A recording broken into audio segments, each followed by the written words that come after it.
this song in Ayers Cliff, Quebec. I lived down there for, I think it was 11 years or so. And Sunday morning is the best time to go to Ayers Cliff because they're ringing the church bell. It's beautiful. Not a carol or anything, just a single tolling bell. And there's lots of churches at Ayers Cliff. There's only one that rings the bell, and that happens to be St. Bartholomew's, I found out. So I was sitting on my front steps having a smoke, and I still did that, and I wasn't really thinking about anything, certainly not heeding the bell, that's for sure. And, but I was watching people getting called to worship. And I thought, well, there's the bell doing its job. It's calling, you know, the faithful to worship, but it's reaching people like myself who went to church right up until I didn't have to anymore and stopped immediately. And I didn't stop on religious grounds at all. I stopped because it was too early on Sunday morning and I was a teenager. It was over, you know. But I learned a great lesson, which was this. It was treat others the way you want to be treated. That's what I learned in church. And I thought that was the best lesson I've ever learned. It made total sense to me. A lot of stuff went sailing over my head, I admit it, you know, but that one always made sense to me. Do unto others, you know, as you'd have them do unto you. And I thought, that's been a good one. So I've lived my whole life with that. And so anyway, that morning I started this song because of that bell. I started thinking about all of that in church and Sunday school and how it had stood me in good stead. And so I did that, and I worked on the song for about an hour. I just write them in my head. I don't use an instrument. I just get the melody and the lyric. I start singing it, and I sing it till it's done, essentially. That could take days or minutes or hours or whatever it is. So that's how I do it. So I'm sitting on my front steps for about an hour or so, and I was running out of steam, so I went up the hill behind my house and sat there, and there's a little bench up there that was out of sight, out of mind. They couldn't see me at all, but I could see everything that was going on. It's a really neat place. And I worked for another hour on that again, and about a little while after that, my little daughter came home from Sunday school, because I sent her to Sunday school. The word you're looking for is hypocrite. David was a hypocrite that Sunday morning. So I knew it was, but you know, I sent her for the same reason I went. You know, it was just that there's a good in there if you can dig deep enough. And she came home that day, and she just learned this new hymn, one of the childhood hymns we all know and live with and remember our entire lives. And she just sung with this beautiful little voice. And she didn't see me at all, but there she was coming up driving into the house along the path, singing at the top of her beautiful little voice. And I thought, man, what a gift to be given, you know, it's a moment of pure beauty. And so, you know, I finished the song, which is pretty cool. I was glad that happened, you know. And but that little girl, all those years ago, gave me my first grandchild 3 years ago, and she cracked out another one 3 months ago. So it's going well on the grandkid front.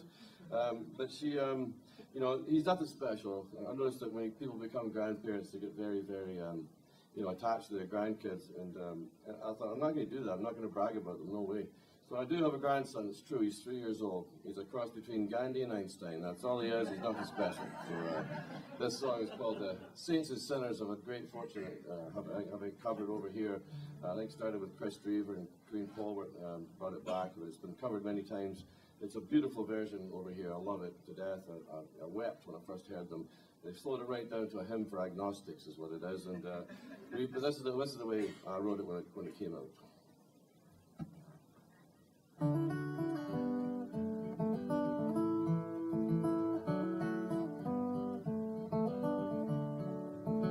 It was Sunday morning in our town, and I sat on the steps and I stared at the ground, and I bowed my head while they shuffled past, all the saints being called to the morning mass, and off in the distance there rang a bell.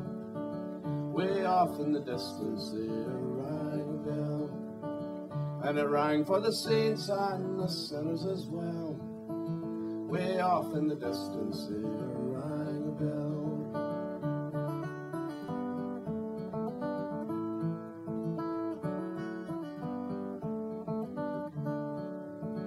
I remember the lessons of Sunday school, and I can't help but think maybe I'm the fool.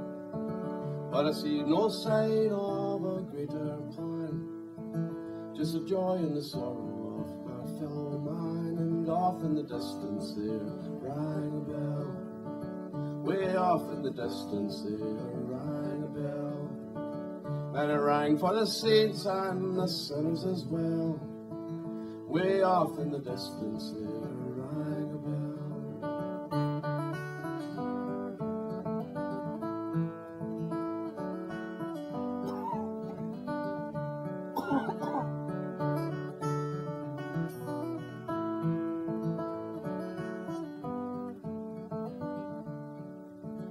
And here we stand while life rushes past, between the first breath and the last.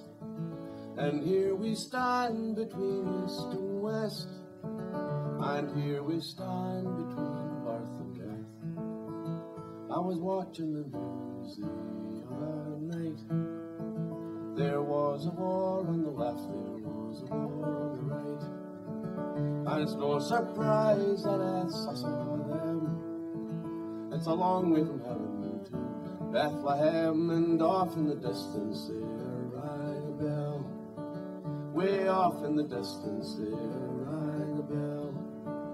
And it rang for the saints and the sinners as well. Way off in the distance there rang a bell.